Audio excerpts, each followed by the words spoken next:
Olá, bom dia a todos! Novamente estamos aqui com esse momento intitulado Entendendo a Comunicação Espiritual com o Livro dos Médiuns. Hoje finalizaremos o capítulo 6 da segunda parte, em que falamos das manifestações visuais. Hoje, os espíritos esclarecerão para a gente sobre a teoria da alucinação. A palavra alucinação tem sido usada nos vídeos anteriores e ela vem do latim alutinare, que significa errar, sonhar, divagar. Então, a ilusão de uma pessoa que julga que está vendo, ouvindo, tendo percepções que de fato não tem. Aqueles que não admitem o mundo incorpóreo, invisível, julgam todas as manifestações como sendo alucinações. Bom, nessa parte, a gente tem no Livro dos Médiuns um pouquinho sobre os sonhos. Os sonhos são outro assunto que a ciência ainda não explicou totalmente. Muitos atribuem a um efeito da nossa imaginação, sem explicar o que é imaginação, nem como se produzem essas imagens, que são tão claras nos nossos sonhos e tão nítidas. Então, eles acabam explicando uma coisa que não é conhecida, com outra que ainda é menos conhecida.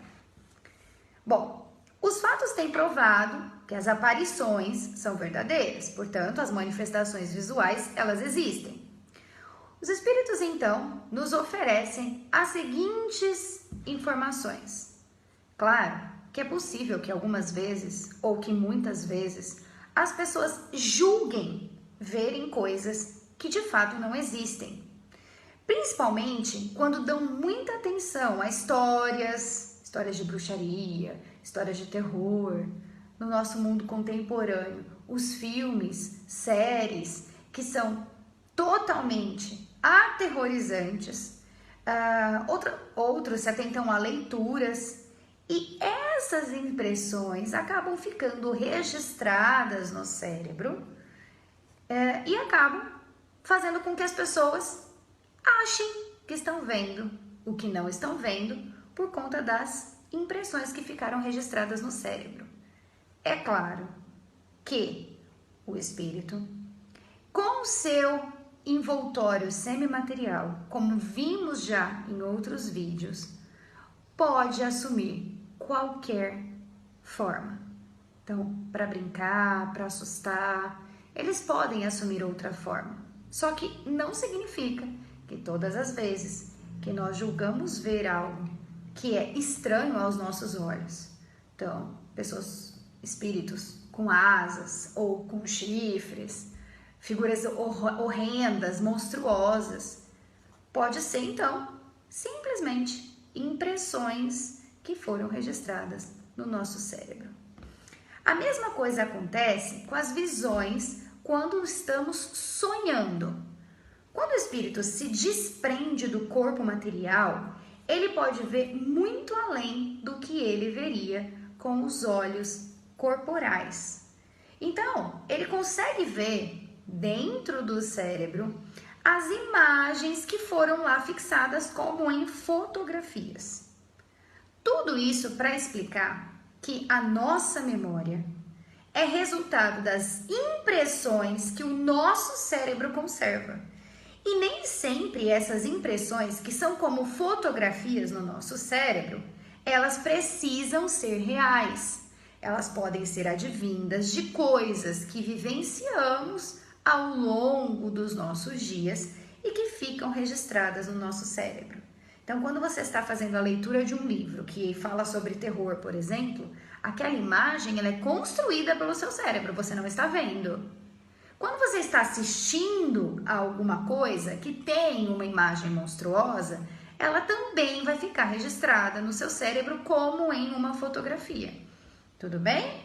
Então, quando o nosso cérebro está saudável, quando ele está bem organizado, todas essas impressões são nítidas e são precisas. Então, a gente consegue observar que aquilo veio de uma história, ou que aquilo foi de um livro que eu li, de uma série que eu assisti, de uma história que alguém contou. Entretanto, há momentos em que o nosso cérebro se enfraquece, seja devido a uma doença, seja devido ao estado físico, corpóreo em que nos encontramos. E quando não existe equilíbrio entre os órgãos do nosso corpo, as nossas impressões também são afetadas. Acaba que algumas imagens que normalmente o nosso cérebro apagaria, porque os dias vão passando, a gente vai fazendo coisas, esquecendo daquilo que a gente viu e fotografou no cérebro. Quando não estamos com esse cérebro em perfeito funcionamento, essas imagens não são apagadas como elas são no estado normal. Isso é o que se chama de alucinação, a causa primária das ideias fixas. As alucinações são assim, explicadas fisiologicamente pelas impressões cerebrais. As alucinações seriam então uma anomalia das nossas impressões cerebrais, que são fisiológicas. Os espíritos deixam aqui nesse momento a informação de que sempre, a todo momento, surgem novas explicações, novas teorias científicas sobre as alucinações. Então, quando todas as teorias da alucinação forem incapazes de explicar um fato, é preciso observar que existe alguma outra coisa que não seja a alucinação propriamente dita.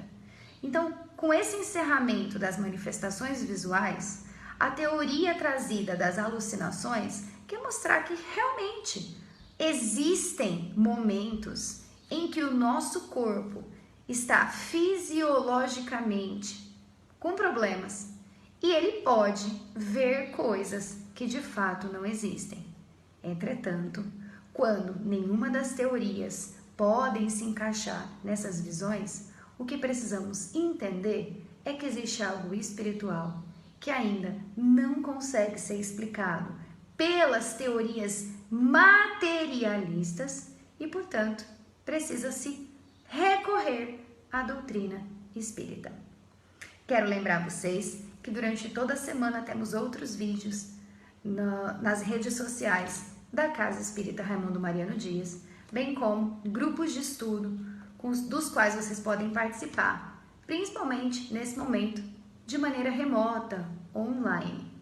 Quero ainda desejar que a nossa semana seja abençoada e que todos possamos novamente nos encontrar na semana que vem, munidos de amor, cheios de esperança e tentando ser sempre um pouquinho melhor do que fomos no dia anterior, conhecendo sempre um pouco mais da doutrina espírita. Uma boa semana a todos.